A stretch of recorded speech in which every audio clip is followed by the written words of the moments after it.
Sir Gangadhar Padma రాలేదా? శ్రీదేవి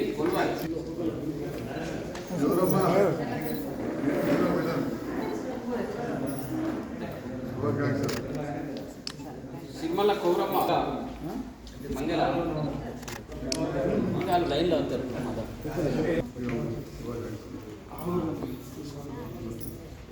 మంగళ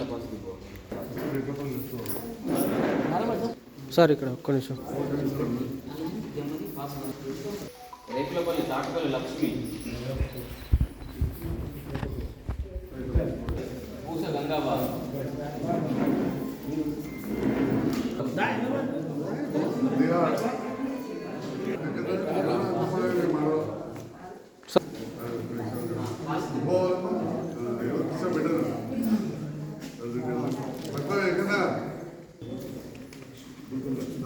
దుర్గం లక్ష్మి తుంగూరు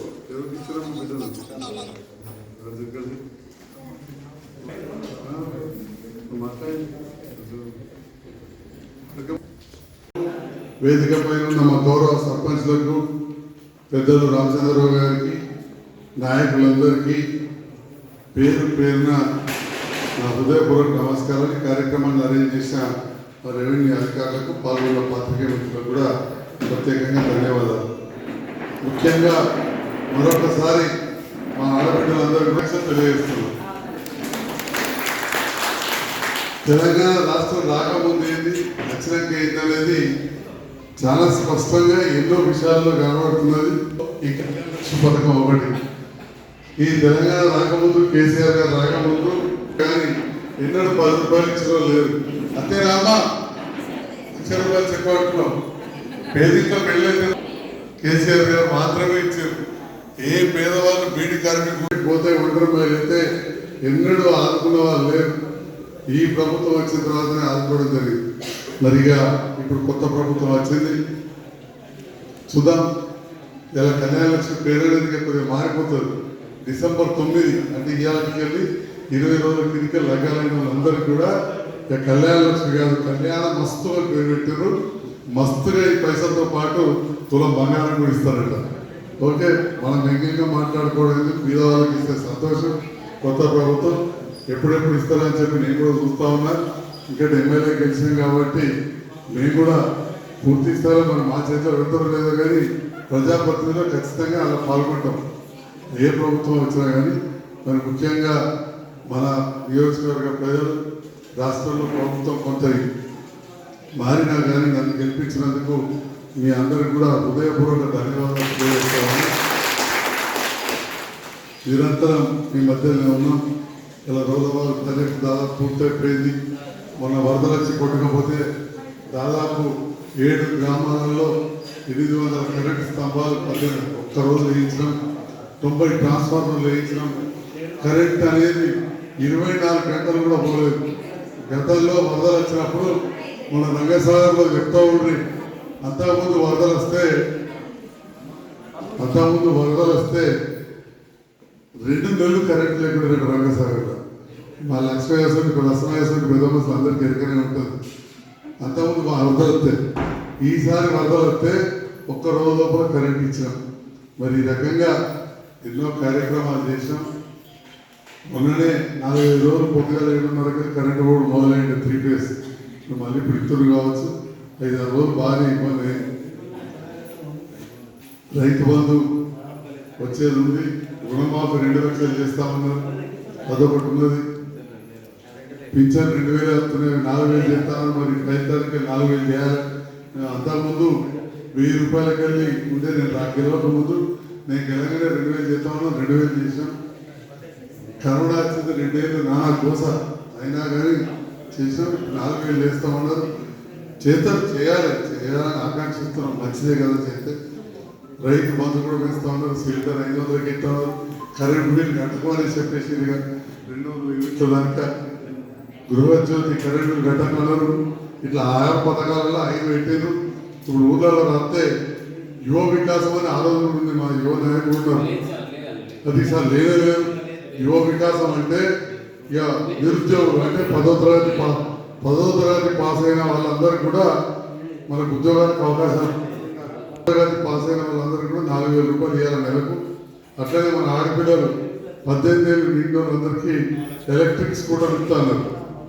యువ వికాసం కింద, మహాలక్ష్మి కింద కాదు, ఎలక్ట్రిక్ స్కూటర్ ఇస్తున్నారు కాలేజీలో పిల్లలందరికీ.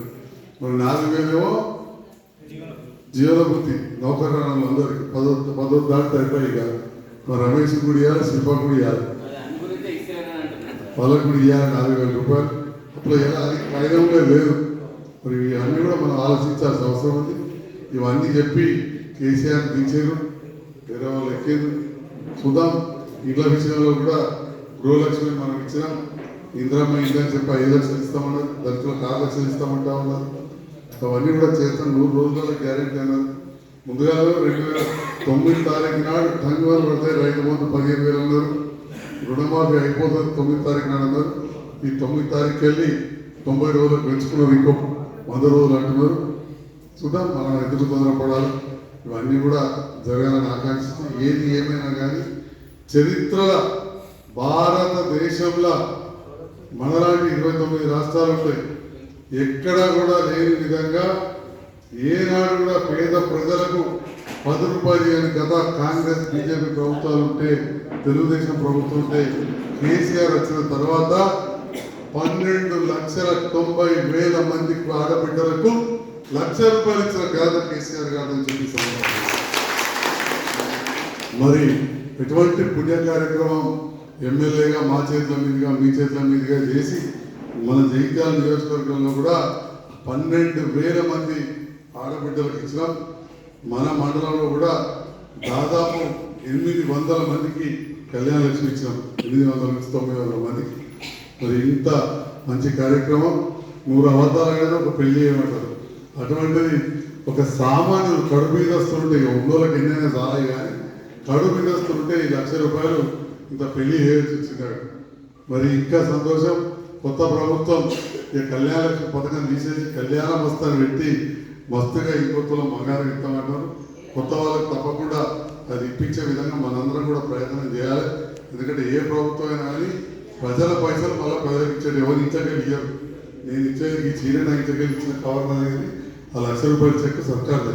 సర్కార్ది అంటే మన సబ్బు ఉంటే, నూనె ఉంటే, లేదా నాసుంటోలో ఇన్కమ్ ట్యాక్స్ కడితే, ఇవన్నిట్లలో కేంద్రం పోయి మళ్ళీ రాష్ట్రం కడతాయి పైసలు. అన్ని సర్కార్ ఢిల్లీ పోవడే. మీరు చీర కొనుక్కున్నా, చెప్పులు కొనుక్కున్నా ఢిల్లీ పోవడే, పోయి రావాలి. ఇచ్చేది పైసలు వాళ్ళు ఇవ్వకుండా కానీ మనం ఈ కార్యక్రమాలు చేసాం. ఏదేమైనా కానీ తెలంగాణ రాష్ట్ర తొలి ముఖ్యమంత్రి కేసీఆర్ సార్ను ఎవరు కూడా మనం మర్చిపోవద్దు. గొప్ప వ్యక్తి, మంచి కార్యక్రమాలు చేశారు. గ్రామాలలో చెట్లు పెట్టి కావచ్చు, నీళ్ళు ఇచ్చే కార్యక్రమం, 24 గంటల కరెంట్ ఇచ్చే కార్యక్రమం, ఈ రకంగా ఎన్నో మంచి కార్యక్రమాలు చేశాం. రైతులకు తహసీలు వసూలు చేస్తాం. అటువంటిది మనం ఉల్టా రైతు బంధు ఇస్తాం. కానీ దురదృష్టం ఏంటంటే కొంతమందికి సార్ బీడు భూములు ఉండదని చెప్పి అసలు 10 ఎకరాల కంటే నీళ్ళు పెద్ద ఎక్కువ మంది లేరు. ఉదాహరణకు 15 ఎకరాలు నా బిడ్డకు సాయం చేస్తానంటే కదా వాడికంటే.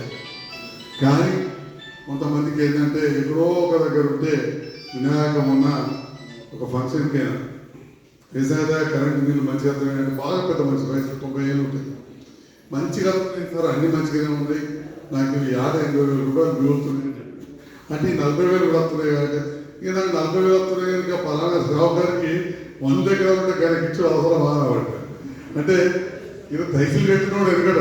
ఇప్పుడు 4 ఎకరాలకు 40,000 అదనంగా వస్తున్నాయి. కానీ బాధంతో పక్కన వచ్చిందండి. అది వాస్తవానికి తీసేది అంటే ప్రతి వాళ్ళు కూడా 100 పనులు చేసినప్పుడు మనం కూడా ఇంటికాడ 1 2 పొరపాటు అయితే సార్కే ఉండేయంటే ఆ పెద్దోడు సక్క వ్యవసాయం చేయడు, ఇంతే వ్యవసాయం చేస్తే 4 చిత్తగాలు ఉంటారు, 50 మంది కైకిలోలకు ఉపాధి వస్తుంది, అలా పంట పండుతుంది. పంట పండితే మనకు అన్నం దొరుకుతుంది అని చెప్పి సార్ పెద్దగా ఆలోచించాడు. కానీ చాలా మంది గాలికి ఎదిగించడానికి ఆలోచన చేశాడు. ఇట్లాంటి కొన్ని చిన్న చిన్న పొరపాట్లు జరుగుతుంటే సవరించుకుందాం. మనిషి అన్నప్పుడు 100 మంచి పనులు చేసి 1-2 అయితే దాన్నే పట్టుకొని ఎలాంటి ఇలా ప్రభుత్వం బయటకు చేశారు.